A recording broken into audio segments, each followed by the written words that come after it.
দর্শক শুভেচ্ছা নিন। জনতার কথা অনুষ্ঠানে আপনাদের সবাইকে স্বাগত জানাচ্ছি। আমি কনক সারোয়ার। আপনারা জানেন জনগণের কথা তুলে ধরতেই একুশে টেলিভিশনের বিশেষ আয়োজন জনতার কথা। দর্শক, আমরা দেশে শক্তিশালী গণতন্ত্র চাই, আমরা চাই সরকারকে সহায়তা করতে। দর্শক, গ্রামীণ ব্যাংক সরকার দখল করতে চায়, ডক্টর ইউনূসের এই মন্তব্যকে মাননীয় অর্থমন্ত্রী বলেছেন টোটালি রাবিশ, মানে আবর্জনা। তিনি ইউনূস প্রসঙ্গে তার বিশিষ্ট বন্ধু হিলারি ক্লিন্টনের বক্তব্যকেও অনাকাঙ্ক্ষিত বলে উল্লেখ করেছেন।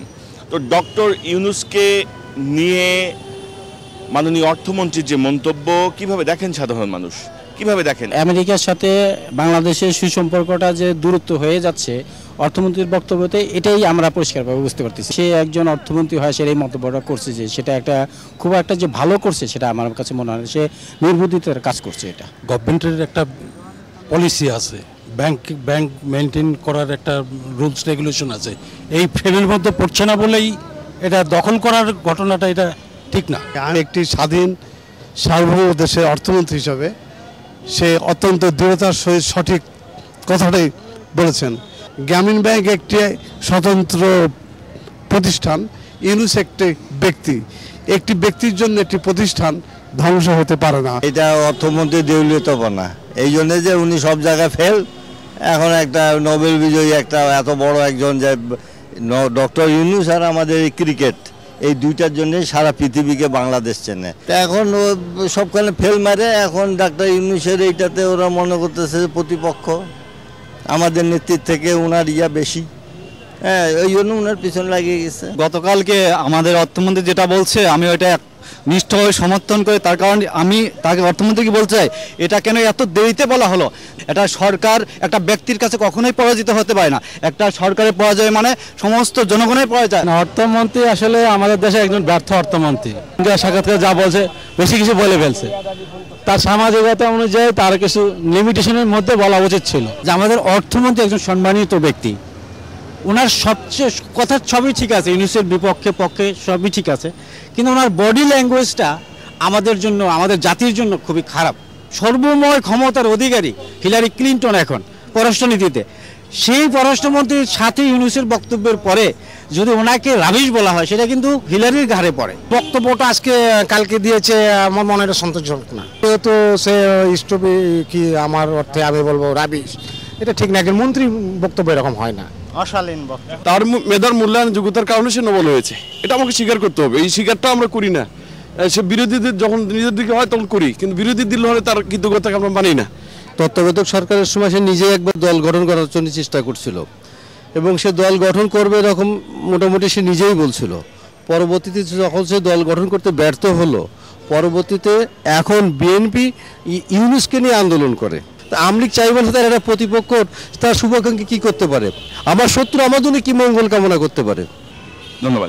দর্শক, আপনারা শুনছিলেন সাধারণ মানুষের মতামত। ডক্টর ইউনূসকে কেন্দ্র করে মাননীয় অর্থমন্ত্রী যে মন্তব্য করেছেন তার প্রেক্ষিতে সাধারণ মানুষ তাদের মতো করে বিশ্লেষণ দিচ্ছেন। ডক্টর ইউনূসের যে আন্তর্জাতিক গ্রহণযোগ্যতা, আমরা দেখছি যে বর্তমান সরকার ক্ষমতায় আসার পর থেকেই ডক্টর ইউনূস, গ্রামীণ ব্যাংক সব কিছু মিলে একটি বিরূপ সম্পর্ক যাচ্ছে। তো এই বিষয়টি কি করে সমাধান করা যায়, বা এই ডক্টর ইউনূসকে কি আমরা আমাদের দেশের স্বার্থে কি কাজে লাগাতে পারি? ডক্টর ইউনূসকে দিয়ে কি আমরা পশ্চিমাদের কাছ থেকে, ডক্টর ইউনূসের যারা বন্ধু বিদেশে আছেন তাদের কাছ থেকে আমরা বিশেষ কোনো সুবিধা পেতে পারি? অর্থাৎ একজন নোবেল বিজয়ী, একজন আন্তর্জাতিক খ্যাতিসম্পন্ন ব্যক্তির সঙ্গে যে দ্বন্দ্ব, যে বিরোধ, কিভাবে দেখেন সাধারণ মানুষ? কি করে সমাধান করা যায় এই যে বিরোধ ডক্টর ইউনূসের সাথে সরকারের? ডক্টর ইউনূসের সাথে বিষয়টা কোন জায়গায়? এটা কি সুদূর প্রসারী কোনো পরিকল্পনা আমার ওই হিলারি ক্লিন্টনের মাথার মধ্যে আছে কিনা? এটা কি 10 বছরের পরিকল্পনা কিনা সেটা জানা দরকার।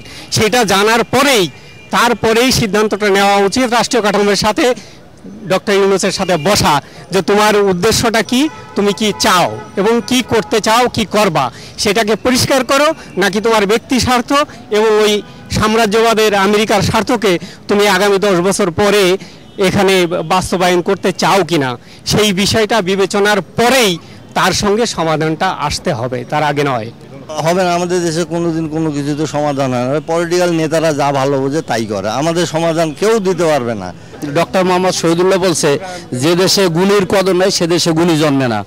আমরা মানে আনডাউটলি আমরা বলতে পারি যে ডক্টর মোহাম্মদ ইউনূস আমাদের জন্য একটা অ্যাসেট। আমাদের সরকারের উচিত যে ডক্টর ইউনূসের সাথে একটা সমঝোতায় আসা, কারণ ডক্টর ইউনূসের সুতাটা হোয়াইট হাউস থেকে কলকাটিতে নাড়া হচ্ছে। তো আমি মনে করি আমাদের সরকারের বোধ হবে যে আমরা অবশ্যই ওই জলে ব্যাস করে কুমিরের সাথে ঝগড়া করে আমরা কখনো টিকে থাকতে পারবো না। ব্যক্তিগত সম্পর্ক হিলারি ক্লিন্টন সাথে ইউনূসের থাকতেই পারে, কিন্তু ডক্টর ইউনূসকে ব্যক্তিগত লোককে ব্যবহার করে কোনো রাষ্ট্র তার স্বার্থ হাসিল করতে পারে না।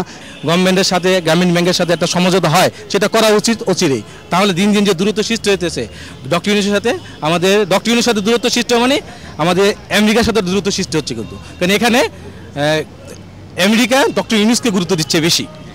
এই হিসাবে আমি বলবো। ধন্যবাদ। দর্শক, আপনারা শুনছিলেন সাধারণ মানুষের মতামত। সাধারণ মানুষ কিন্তু তাদের ভাবনাগুলো অসাধারণ, তাদের বিশ্লেষণ অনেক গভীর এবং সূক্ষ্ম। দর্শক, জনতার কথা দেখুন প্রতি রবি, মঙ্গল, বুধ এবং শুক্রবার 21-এর পর্দায়। জনতার কথা নিয়ে হাজির হয়ে যাব আমি কনক সারোয়ার।